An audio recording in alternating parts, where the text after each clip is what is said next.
بسم اللہ الرحمن الرحیم۔ السلام علیکم ورحمۃ اللہ وبرکاتہ۔ نحمد نصلی علی رسولہ الکریم، اما بعد فاعوذ باللہ من الشیطان الرجیم۔ بسم اللہ الرحمن الرحیم۔ ربی زدنی علما، رب اشرح لی صدری ویسر لی امری واحلل عقدۃ من لسانی یفقہوا قولی۔ آج ہم دیکھیں گے سفر سے متعلق دعائیں۔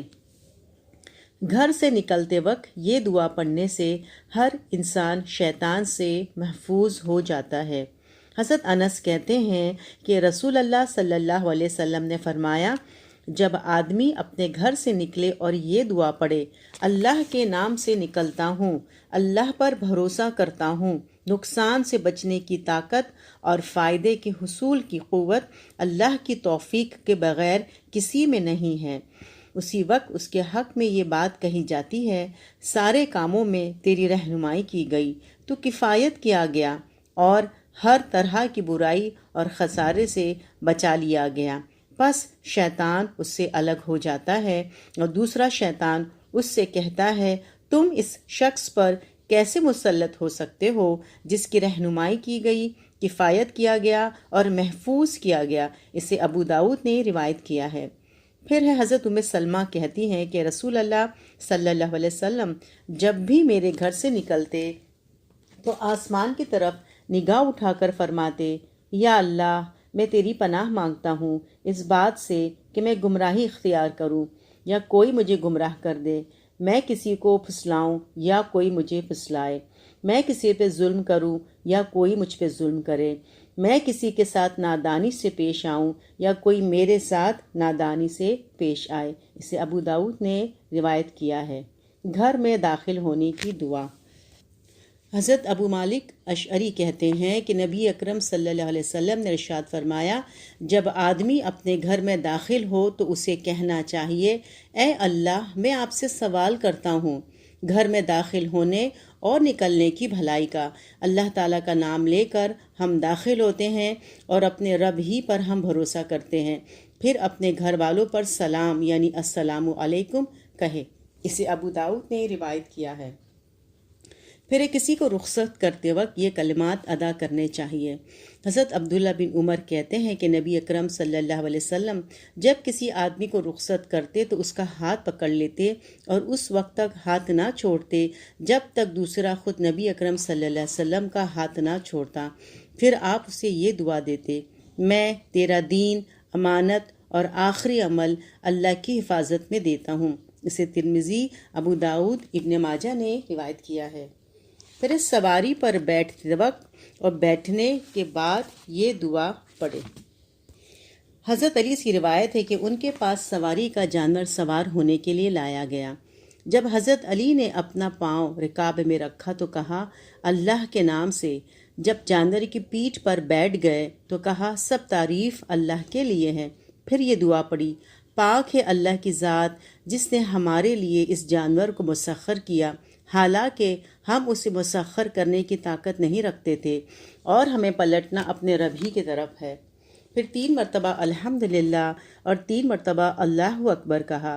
پھر یہ کلمات ادا کیے، اے اللہ، تو پاک ہے، میں نے اپنے آپ پر ظلم کیا ہے، پس میرے گناہ بخش دے، تیرے سوا گناہ بخشنے والا کوئی نہیں۔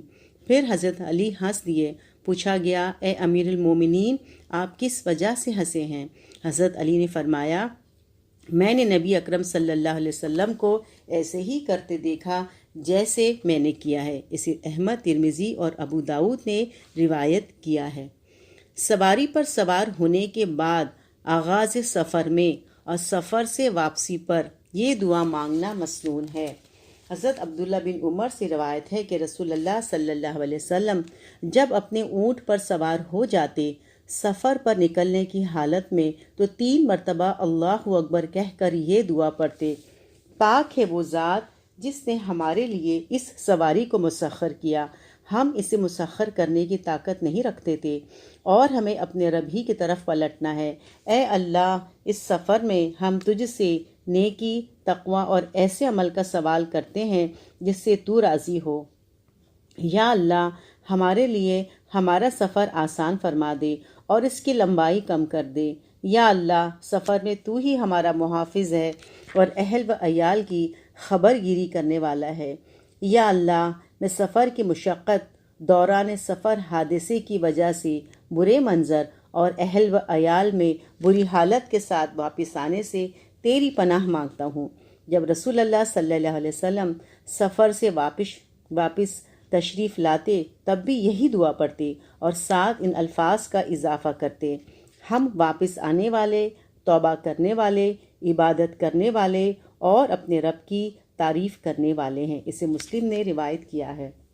پھر دوران سفر بلندی پر چڑھتے ہوئے اللہ اکبر اور بلندی سے نیچے اترتے ہوئے سبحان اللہ کہنا چاہیے۔ حضرت جابر فرماتے ہیں، دوران سفر میں جب ہم بلندی پر چڑھتے تو اللہ اکبر کہتے اور جب بلندی سے اترتے سبحان اللہ کہتے۔ اسے بخاری نے روایت کیا ہے۔ پھر سفر میں کسی جگہ ٹھہرنے سے قبل یہ کلمات پڑھنے سے انسان ہر قسم کے نقصان سے محفوظ رہتا ہے۔ حضرت خولہ بنت حکیم کہتی ہیں کہ میں نے رسول اللہ صلی اللہ علیہ وسلم کو ارشاد فرماتے ہوئے سنا ہے کہ جو شخص کسی جگہ ٹھہرے اور یہ دعا پڑھے: میں اللہ تعالیٰ کے تمام کلمات کے ذریعے ساری مخلوق کے شر سے اللہ کی پناہ مانگتا ہوں، تو اسے اس جگہ سے روانہ ہونے تک کوئی چیز نقصان نہیں پہنچائے گی۔ اسے مسلم نے روایت کیا ہے۔ حج کو اسلام میں بہت اہمیت حاصل ہے۔ جو حضرات حج کی سعادت سے فائدہ مند ہو چکے ہیں انہیں خوب اندازہ ہے کہ حج پر روانگی سے لے کر گھر واپسی تک، خواہ یہ عرصہ چند مہینوں کا ہو یا چند دنوں کا، حاجی مسلسل ادعیہ و اذکار میں مصروف رہتا ہے۔ گھر سے نکلتے وقت دعا، آغاز سفر اور دوران سفر دعائیں، احرام باندھنے کے بعد مسلسل تلبیہ، مکہ معظمہ میں داخلے کی دعا، بیت اللہ شریف دیکھنے کی دعا، دوران طواف دعائیں، مقام ابراہیم اور ملتزم پر دعائیں، زمزم پینے سے قبل دعائیں، سعی شروع کرتے وقت اور دوران سعی دعائیں، سعی کے اختتام پر مروہ پر خصوصی دعائیں، مینا میں پہنچ کر تکبیر، تحلیل، تلبیہ اور دعائیں، میدان عرفات میں ادائیگی نماز کے بعد سے لے کر غروب آفتاب تک کھڑے ہو کر مسلسل توبہ، استغفار اور ادعیہ و اذکار، عرفات سے واپسی پر مزدلفہ میں نماز فجر سے لے کر اجالا ہونے تک کھڑے ہو کر ادعیہ و اذکار، رمی جمار کے بعد کی دعائیں، قربانی کے وقت کی دعا، مینا میں مسلسل 3 دن تک قیام کے دوران ادعیہ و اذکار، مناسک حج ادا کرنے کے بعد گھر واپس پہنچنے تک حاجی کو دعائیں مانگنے کی تعلیم دی گئی ہے۔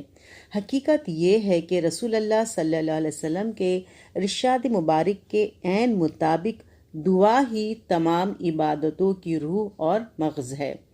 یہاں قبولیت دعا کے بارے میں یہ وضاحت کرنا ضروری ہے کہ جو لوگ دعا کو محض اللہ تعالیٰ سے اپنی ضرورتیں اور حاجتیں پوری کروانے کا ذریعہ سمجھتے ہیں، وہ جب یہ دیکھتے ہیں کہ ہماری مطلوبہ ضرورتیں اور حاجتیں پوری نہیں ہو رہی تو نیم دلی سے دعائیں مانگنے لگتے ہیں یا مایوس ہو کر دعا مانگنا ترک کر دیتے ہیں، اور بعض لوگ تو اس سے بھی آگے بڑھ کر اللہ سے گلا شکوہ کرنے لگتے ہیں۔ یہ صورت حال دراصل دعا کے صحیح اسلامی تصور سے لا علمی کے باعث ہوتی ہے۔ قبولیت دعا کے بارے میں رسول اکرم صلی اللہ علیہ وسلم نے 3 مختلف صورتیں بتلائی ہیں۔ نمبر 1، یا تو انسان کی مطلوبہ حاجت پوری کر دی جاتی ہے۔ نمبر 2، یا دعا کے برابر کوئی آنے والی مصیبت ٹال دی جاتی ہے۔ نمبر 3، یا اس کا اجر و ثواب آخرت میں ذخیرہ کر دیا جاتا ہے۔ اسے مسند احمد نے روایت کیا ہے۔ دعا قبول ہونے کی صورت میں بھی 2 امکان موجود ہے۔ اولاً دعا فوراً اسی وقت قبول ہو جائے، جیسا کہ حدیث شریف میں رسول اکرم صلی اللہ علیہ وسلم نے بنی اسرائیل کے 3 افراد کا واقعہ بیان فرمایا جو دوران سفر طوفان کے دوران پناہ لینے کے لیے ایک غار میں بند ہو گئے۔ انہوں نے اللہ سے دعا مانگی جو اسی وقت قبول ہو گئی۔ دوسرا، اللہ کی مصلحت اور حکمت کے مطابق دعا تھوڑے یا زیادہ عرصے کے بعد قبول ہو، جیسے کہ حضرت ابراہیم علیہ السلام نے اللہ تعالیٰ سے دعا فرمائی۔ سورہ بقرہ آیت نمبر 129 میں آتا ہے، اے ہمارے پروردگار، ان لوگوں میں خود انہی کی قوم سے ایک ایسا رسول بھیج جو انہیں تیری آیات سنائے، انہیں کتاب اور حکمت سکھائے اور ان کی زندگیاں سنوارے۔ حضرت ابراہیم علیہ السلام کی یہ دعا ہزاروں سال بعد قبول ہوئی۔ خود رسول اکرم صلی اللہ علیہ وسلم فرمایا کرتے تھے کہ میں اپنے باپ ابراہیم کی دعا کا نتیجہ ہوں، جس کا مطلب یہ ہے کہ دعا قبول کرنے میں بھی اللہ تعالیٰ کی مصلحت اور حکمت کار فرما ہے، چاہے تو فوراً قبول کر لے، چاہے تو کم یا زیادہ عرصے کے بعد قبول فرمائے۔ مذکورہ بالا ساری صورتوں کو سامنے رکھتے ہوئے یہ نتیجہ نکلتا ہے کہ جو شخص دعا محض حاجت طلبی کا ذریعہ سمجھ کر مانگتا ہے، اس کا معاملہ اس شخص کا سا ہے جو جہاد فی سبیل اللہ میں محض مال غنیمت حاصل کرنے کے لیے حصہ لے رہا ہو۔ اگر مال غنیمت مل گیا تو مطمئن اور خوش، نہ ملا تو مایوس، ناکام و نامراد، جبکہ دعا کو عبادت سمجھ کر مانگنے والے شخص کا معاملہ جہاد فی سبیل اللہ میں حصہ لینے والے اس مومن کا سا ہے جو یہ سمجھتا ہے اگر فتح حاصل ہونے پر مال غنیمت مل گیا تو وہ اللہ کا انعام ہوگا، اور اگر نہ ملا تب بھی جہاد میں شرکت کا اجر و ثواب بہرحال یقینی ہے۔ بس دعا کو عبادت سمجھ کر مانگنے والا کسی حال میں بھی مایوس اور ناکام نہیں ہوتا۔ اگر اس کی مطلوبہ حاجت فوراً پوری ہو جائے تو یہ سراسر اللہ کا انعام اور فضل ہے۔ اگر مطلوبہ حاجت پوری نہ ہو تب بھی اس کی محنت ایک بڑے اور یقینی فائدے سے محروم نہیں رہتی، اور وہ ہے بطور عبادت آخرت میں اس کا اجر و ثواب، جس کا احساس انسان کو دنیا کے بجائے آخرت میں کئی زیادہ ہوگا۔ یہ بات ذہن نشین رہنی چاہیے کہ دعا چونکہ عبادت ہے اور ہر قسم کی عبادت اللہ ہی کے لیے لائق ہے، لہٰذا دعا صرف اللہ تعالیٰ ہی سے کرنی چاہیے۔ دعا کرتے وقت کسی نبی، ولی یا بزرگ کو وسیلہ بنانا یا ان سے دعا کی درخواست کرنا، ان سے مشکل کشائی، حاجت روائی یا کسی قسم کی مدد طلب کرنا شرک فی العبادت ہے، جس سے ہر مسلمان کو بچنا چاہیے۔ البتہ کسی زندہ نیک آدمی سے دعا کی درخواست کرنا جائز ہے۔